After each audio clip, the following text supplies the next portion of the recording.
Hello बच्चों, MA final sociology की class में आप सभी का स्वागत है।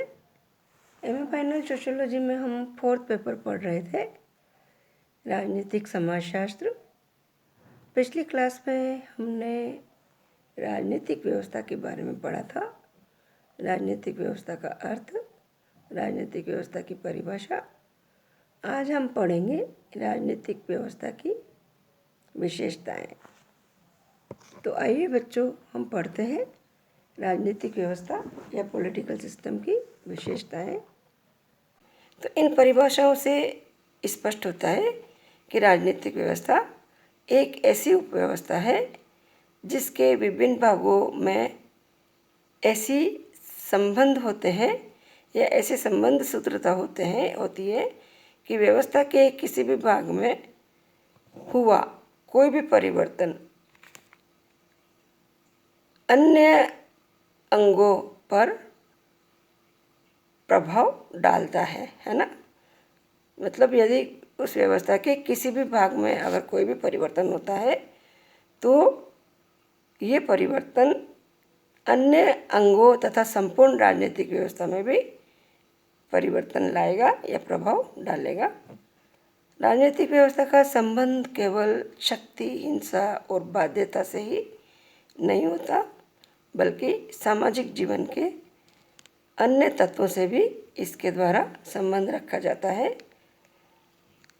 और राजनीतिक व्यवस्था केवल एकमात्र ऐसी व्यवस्था नहीं है जो नियमों का निर्माण करती है और उन्हें लागू करती है, बल्कि इसकी ये भी विशेषता है कि इसके द्वारा कानून लोगों पर आज्ञा पालन करने के लिए दबाव भी डालते हैं। यानी राजनीतिक व्यवस्था के द्वारा जो कानून निर्माण किए जाते हैं तो ये न केवल कानून का निर्माण ही नहीं करती, बल्कि लोगों पर ये भी दबाव डालती है कि वो इन कानूनों का पालन करें। तो आपको पता लगा कि राजनीतिक व्यवस्था क्या है। अब है राजनीतिक व्यवस्था की विशेषताएं। राजनीतिक व्यवस्था की कुछ विशेषताएं दृष्टिगोचर होती है इन परिभाषाओं से, वो मैं आपको विभिन्न बिंदुओं के माध्यम से बताती हूँ। पहली विशेषता है राजनीतिक संरचनाओं की समानता। हर एक राजनीतिक व्यवस्था की अपनी एक संरचना होती है और इसी संरचना के संगठित तत्वों के योग से राजनीतिक व्यवस्था कायम रहती है। ये मैंने आपको पहले ही बताया था कि कोई भी समग्र या समूह जिसकी जो विभिन्न इकाइयों की संरचना हो और जिसमें उन इकाइयों में अंतर्संबंध पाया जाता हो, है ना, उसी के कारण ये राजनीतिक व्यवस्था बनी रहती है। दूसरी विशेषता है कार्यों की सर्वव्यापकता। सभी राजनीतिक व्यवस्थाओं में प्रकार्यात्मकता का गुण विद्यमान रहता है। राजनीतिक व्यवस्था में संरचना की अपेक्षा प्रकार्यों को अधिक महत्व दिया जाता है, क्योंकि संरचना का अस्तित्व इन इकाइयों के कार्यों पर ही निर्भर होता है और ये कार्य विभिन्न राजनीतिक संस्थाओं द्वारा अलग अलग समय पर भिन्न भिन्न रूप से किए जाते हैं। जैसा कि मैंने आपको बताया था कि जैसे मानव शरीर का निर्माण अनेक अंगों से मिलकर के होता है और ये सभी अंग अलग अलग कार्य करते हैं इस शारीरिक संरचना को बनाए रखने के लिए, और इन अंगों में परस्पर एक दूसरे पर निर्भरता, ये अंग परस्पर एक दूसरे पर निर्भर होते हैं और इनमें प्रकार्यात्मक एकता पाई जाती है। ठीक इसी प्रकार से राजनीतिक व्यवस्था का निर्माण भी अनेक इकाइयों से मिलकर के होता है और इनमें परस्पर प्रकार्यात्मक एकता पाई जाती है। फिर नेक्स्ट है राजनीतिक संरचनाएं बहुल कार्यवादी होती है। यानी कि सभी राजनीतिक व्यवस्थाएं विभिन्न प्रकार के कार्य करती है, कोई एक कार्य नहीं करती। बहुल कार्यवादी यानी विभिन्न प्रकार के कार्य करती हैं। राजनीतिक संरचनाओं का प्रत्येक भाग केवल एक ही कार्य नहीं करता, बल्कि एक से अधिक कार्य करते हैं। जैसे कि मैं उदाहरण देती हूँ कि जैसे कि यह कहा जाता है कि व्यवस्थापिका कानून बनाती है, और कार्यपालिका उसको लागू करती है तथा न्यायपालिका उन कानूनों की व्याख्या करती है। किंतु वास्तव में ऐसा नहीं होता। वास्तव में देखा जाए तो तीनों विभाग परस्पर एक दूसरे के कार्य को करते हैं और तीनों विभागों पर तीनों का नियंत्रण होता है। नेक्स्ट है, राजनीतिक व्यवस्था एक गतिशील अवधारणा है। राजनीतिक व्यवस्था की नेक्स्ट विशेषता है कि राजनीतिक व्यवस्था एक गतिशील अवधारणा है। कैसे कि प्रत्येक राजनीतिक व्यवस्था परिवर्तन के दौर से गुजर रही है। परिवर्तन की प्रक्रिया ने ही राजनीतिक व्यवस्था को समय के अनुसार परिवर्तित किया है। यानी समय और परिस्थिति के अनुसार राजनीतिक व्यवस्थाएं परिवर्तित होती रहती है। ये परिवर्तन कभी स्पष्ट तो कभी अस्पष्ट रूप से देखे जा सकते हैं, है ना। नेक्स्ट है, राजनीतिक व्यवस्था में परंपरात्मकता व आधुनिकता दोनों का ही समावेश होता है।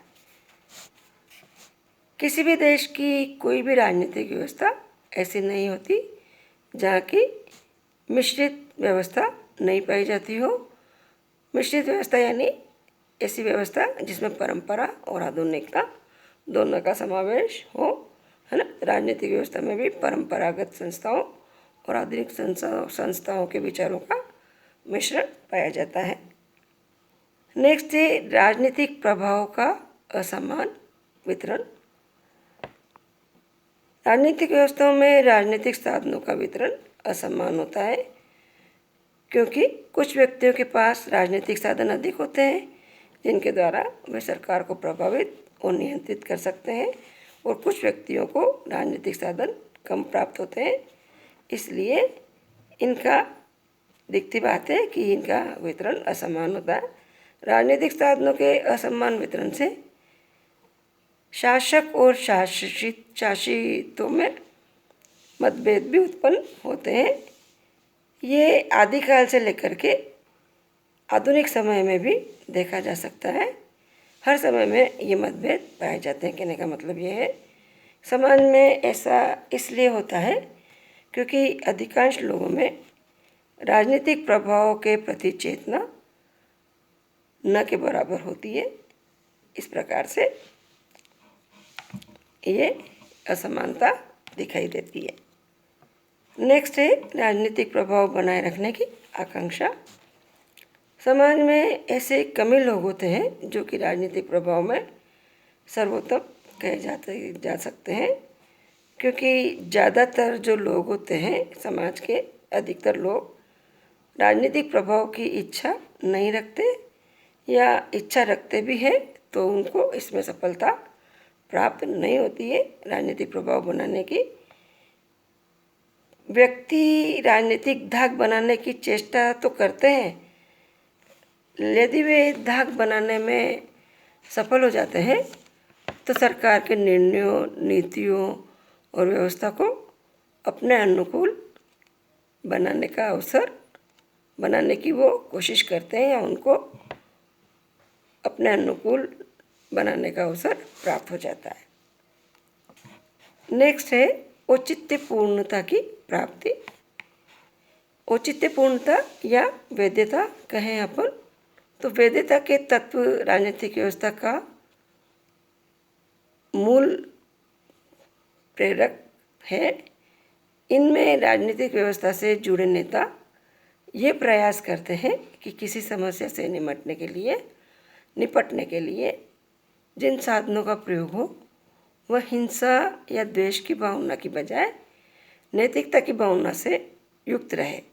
यानी कि किसी भी व्यवस्था में या राजनीतिक व्यवस्था से जुड़े नेता ऐसे प्रयास करते हैं कि यदि किसी भी समस्या से निपटना हो तो ऐसे साधनों का प्रयोग किया जाए जो कि नैतिकता की भावना से युक्त हो, हिंसा और देश की भावना उसमें व्याप्त नहीं हो, क्योंकि ये भावना उचित है और इसको ही वैधानिकता का दर्जा दिलाया जा सकता है। फिर नेक्स्ट है, राजनीतिक व्यवस्थाएं एक दूसरे को प्रभावित करती है। प्रत्येक राजनीतिक व्यवस्थाएं एक दूसरे को कई प्रकार से प्रभावित करती है। कोई भी राजनीतिक व्यवस्था अन्य राजनीतिक व्यवस्था से प्रभावित हुए बिना नहीं हो सकती। जैसे कि इंग्लैंड में राजतंत्रीय राजनीतिक व्यवस्था समाप्त होकर के वहाँ पर भी अब प्रजातंत्रीय शासन व्यवस्था कायम है, किंतु वहाँ अभी भी पुरानी राजनीतिक व्यवस्था का एक प्रतीक सम्राट जो है, सम्राट पद अभी भी बना हुआ है ना। तो निश्चित रूप से एक राजनीतिक व्यवस्था पर अन्य राजनीतिक व्यवस्थाओं का प्रभाव जरूर पड़ता है। आज इतना ही, बाकी का अगली क्लास में। Thank you.